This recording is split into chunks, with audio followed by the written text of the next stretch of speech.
Hey, what's up everybody? It's Christian with Reaper Disc, and today I want to show you guys how I do my field work and how I make the most of it to get the most improvement. So first, what a lot of people think of field work, they think of just showing up to a big field, dumping their bag onto the ground, and rifling through every one of them, picking them up, and then bringing them back and doing that 5 or 6 times until they can't feel their shoulder or fingers anymore, and then getting back in the car and going home. Yeah, that might suffice for repetitions and maybe getting to know a couple of your disc, but by the end of that, you're going to be so tired, your arm's going to be hurting, and you're going to lose all semblance of good form, as well as, any progress that you may have made. That's how bad habits start getting picked up, and you're going to want to avoid doing that. That way you can really make the most of your time in the practice field and get out and actually show some improvements and some progress on the course. So the reason that field work is important is because whenever you go play a round of 18, depending on the course that you play, you can throw anywhere from 40 shots up to 70 shots.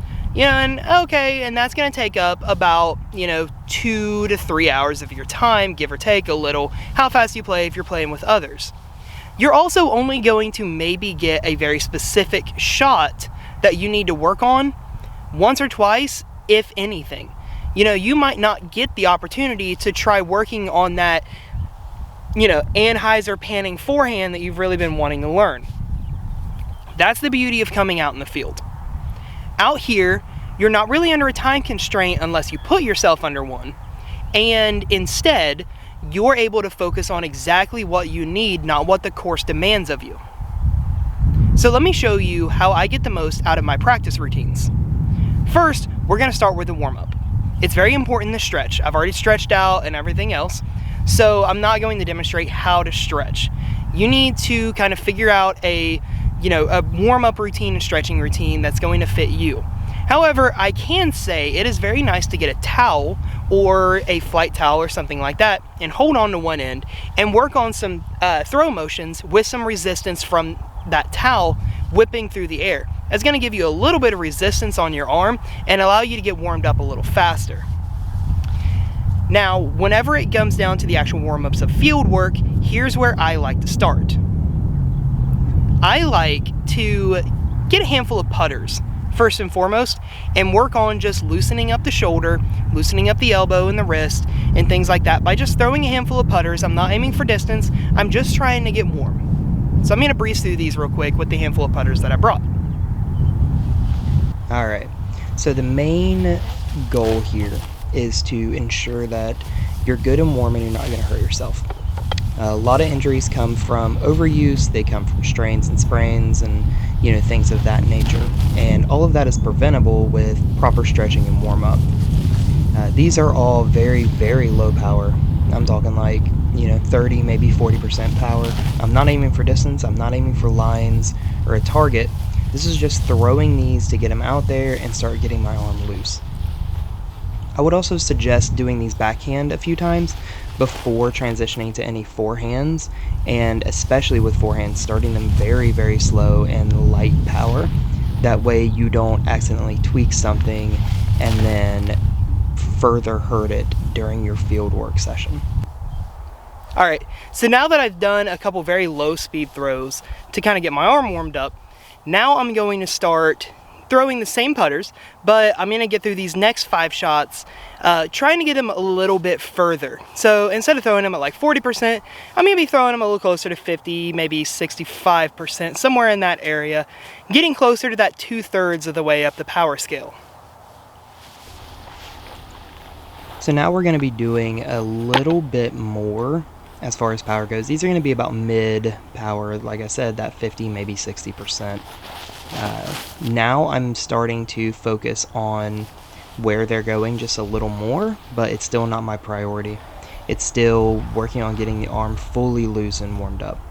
And you will see here that I will start kind of toying with different release angles, as far as releasing some hyzer, releasing some anhyzer, trying a couple low shots as well as a couple high shots. It's very important that while you're warming up, you're not only warming up just one stock motion, You're also kind of getting your back loose to be able to start throwing those anhysers and possibly rollers by leaning back in your shots or leaning forward like you're trying to throw some spike hyzers. You got to make sure all aspects of your body and your throw motion are fully warmed up. So about this point is whenever I start tossing in a couple different angles and being able to really get everything loose. Alright, so you can actually repeat that second set another time, maybe even twice, if you so choose to. If you don't feel 100% warmed up yet, you can go through that kind of like mid-power putter shot a few times to really make sure you're warmed up. Or if you just feel like you need the practice with the putters, it's never a bad idea to get some extra reps in. For me, I'm feeling pretty warm now. I've walked back and forth a couple times. My muscles are feeling loose. My shoulder, my elbow, and everything else feels good. And I'm ready to actually start working on what I want to work on. Now, bear in mind, I wouldn't necessarily go out right now and start throwing full power shots. You can if that's what you're trying to work on, but if you're trying to throw more full power, I would get one set in of like 75% power first with like a fairway driver or something like that. Throw a few of those at 75% first to really make sure you're good and warm before you start trying to throw full power. The last thing you want to do is overthrow yourself and get hurt and then not be able to do anything. So for me, one thing I'm really wanting to work on is a form issue that I'm having where I'm not engaging my hips enough. I have been fixing that issue, but one thing that I like to do is reinforce the things that I'm trying to teach and change about my form, and reinforce those, make sure that they're going to stick. So now I'm probably going to go through about 5 shots of just various different things, really making sure that I'm getting my hips fully engaged in my throw motion. Now, the release angle and stuff like that doesn't really matter here because that's not what I'm working on. I'm not even necessarily worried about the line that I'm throwing. I'm more worried about making sure my hips are getting good and engaged during the throw, and that's what I'm focused on. And then everything else, I'll start working on after that. So I'm going to run through a handful of throws. That way I can start working on the form issue that I've been trying to fix so far early this year. All right. So, like I said, this is just the specific thing that I'm wanting to work on today, and I'll kind of walk through it and break down. But you can use this time to work on anything. This is going to be in your session of fieldwork. This is going to be the focused, kind of the whole point of why you're out there in general. This is whenever you're going to be throwing your best, you're fully warmed up, but you're not tired, and this is whenever you're still going to have the most focus to be able to really try to work on something and see improvement. So for me, I am trying to break down and see what parts of my form need work, and one that I've been noticing is engaging my hips to get a better snap through and more power out of my throw. If you guys want me to break down my form for you guys and show you guys exactly how I personally throw and how I generate the power that I do, drop me a comment and let me know. That way I can start working on a form breakdown of myself and show you guys how I generate the power that I do. So here I'm not focused on changing my form to make a certain shot shape. I'm throwing the same shot I typically do while changing the one part of my form and then watching how that changes the disc flight. Alright, so that was my specific thing that I wanted to work on while I was out here doing some field work. If you have something specific you wanted to work on, say you wanted to work on your anhyzer releases, or if you needed to work on hyzer flips or rollers or forehands or anything like that, or any specific shot, then here's where you're going to probably plug that in right now and start working on. Take your time between shots. Don't just rifle through shots left and right. Take your time through them. That way you can start working on and focus on what you're doing. Because if you're working on something, obviously something is wrong or you want to change something. If you're slowly going through it, now you can kind of break down and diagnose the different things that you're trying to fix or work on, and then be able to fix those as you go. If you're just rifling through shot after shot, you're not actually fixing any of your issues, you're just enforcing muscle memory on the issues you're trying to fix and making it even harder to break those bad habits later in the future. Instead, try to take your time before every shot and think about it, and then have a half a second to a second afterwards to reflect on what happened and then how you need to fix it in order to keep getting better or achieving that goal that you're trying to get to. Now, for the next big thing that I personally try to work on every time I'm in a field session, we're going to pick up the camera and move over a little closer to one of these baskets over on the course. One thing I like to do is work on my approach game. And because 90% of the strokes that you end up, picking up that you don't want to happen on either on the green or your approach to the green, that's where you lose a lot of strokes by mistakes. If you hammer out your approaches into the green and then your putts, you're gonna really be shaving strokes off of your game faster than you know what to do with. So let's move over a little closer and start working on some approach shots. All right, so directly off behind me, over there, is a basket, and I've tossed a mini down at right around 200 feet.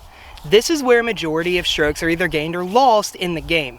If you can get clean up and down every single time from 200 feet and in, you're going to be picking up strokes on a majority of the field. That is why no matter what I'm aiming for during my field work, I always incorporate upshots in at some point.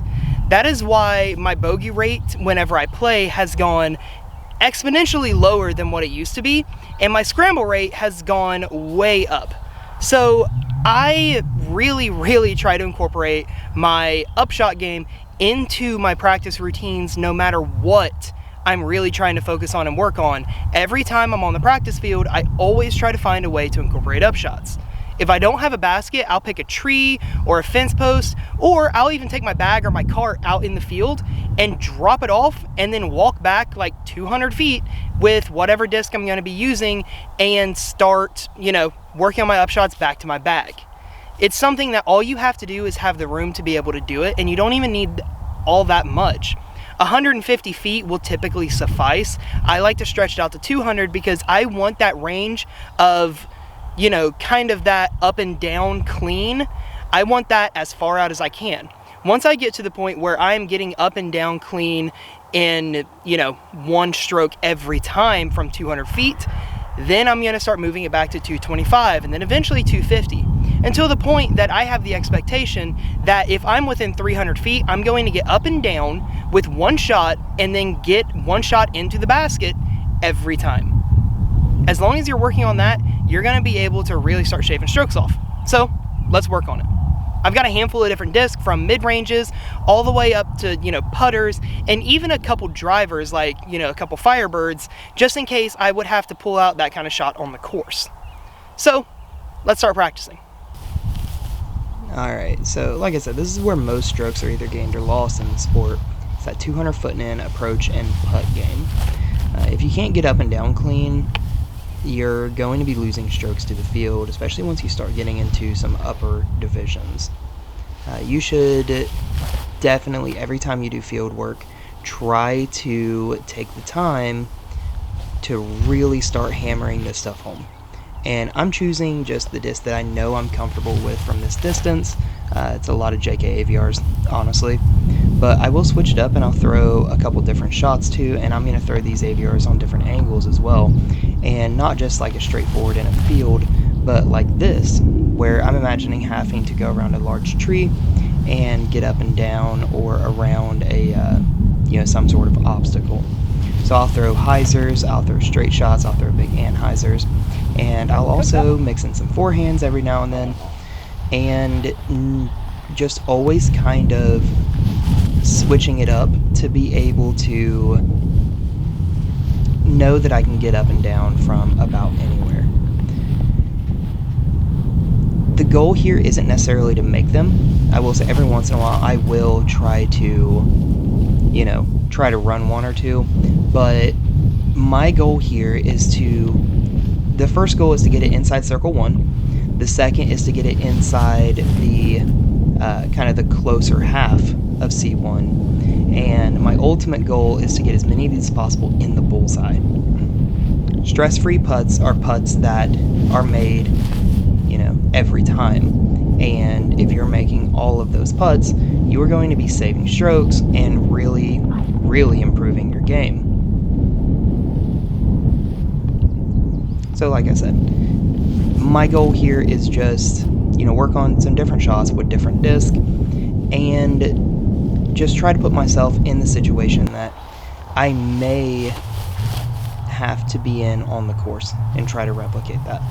Now, if I were in an area where I could, reasonably practice around a bunch of trees, I definitely would. But this is where I do my field work, and this basket is already here, so I just make do with what I can, just to show that you can do this just about anywhere. If you don't have a basket, you can throw it at a tree or a light pole or something like that. As long as you have a target and a good idea of how far away it is, you can make that practice work. Now I'm also right here going to do some still forehands, kind of some little chip shots with my Draco and a couple Firebirds. And these are just really trying to hammer home that, if I'm in the situation where I don't have a run up, I can't put power on a putter like I would like to, and just need a standstill chipped forehand, this is what I'm trying to replicate. The better you replicate your in-game experiences in your practice sessions, the better off those in-game scenarios are going to be. Alright, the last big thing to really get to know whenever you're doing field work and be able to realize is when you're getting tired. When you're getting tired, you're not going to be performing in the same level or with the same amount of focus. So being able to recognize that and start seeing that, okay, my concentration's slipping a little, I'm not making the best shots, now's about the time to go ahead and call it as a day for your field work. You might have only been out for a half hour, you might have been out for 2 hours. The moment that you're not performing well and being as receptive to your own feedback, you're not going to be doing yourself any more favors as far as, actually getting good things done with your time. As soon as you start getting tired, you're going to start losing focus, and instead of making progress, you're just going to reinforce bad habits at that point. So it's important to recognize whenever you're not maintaining focus and you're getting a little sloppy, and go ahead and call it a day right there. Go ahead, pick up your stuff, and start heading back to the car. There's always more days to do field work, so make the most of the time you have and don't push it. I hope these tips helped you guys. If you liked them, subscribe to the channel. That way you get to know when we release new content and you're the first to know. Subscribe to us on social media at Reaper Disc so you get the alerts whenever we have fresh restocks and new releases. Again, I'm Christian with Reaper Discs, and we'll see you guys in the next video.